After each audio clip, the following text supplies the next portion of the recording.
संभाजीनगरमधील मुलीच्या आत्महत्या प्रकरणामध्ये आरोपींना अटक करण्यात आली आहे। आरोपी कासिम पठाण याला फाशी देण्याची मागणी सध्या केली जाते।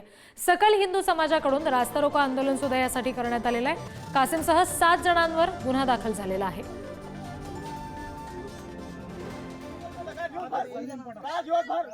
फटाके वाजवले साहेब त्यानं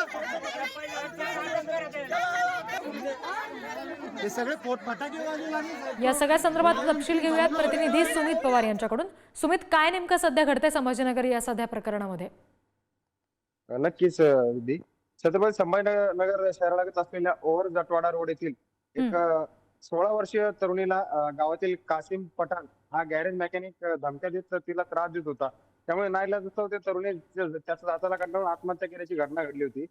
यावर आज सकल हिंदू समाजाने आक्रमक भूमिका घेत आरोपींना फाशीची शिक्षा व्हावी या मागणीसाठी आज रास्ता रोको आंदोलन या ठिकाणी करण्यात आहे। काल देखील असंच काही गावामध्ये त्या रास्ता रोको आंदोलन या नागरिकांच्या वतीने करण्यात आलं होतं।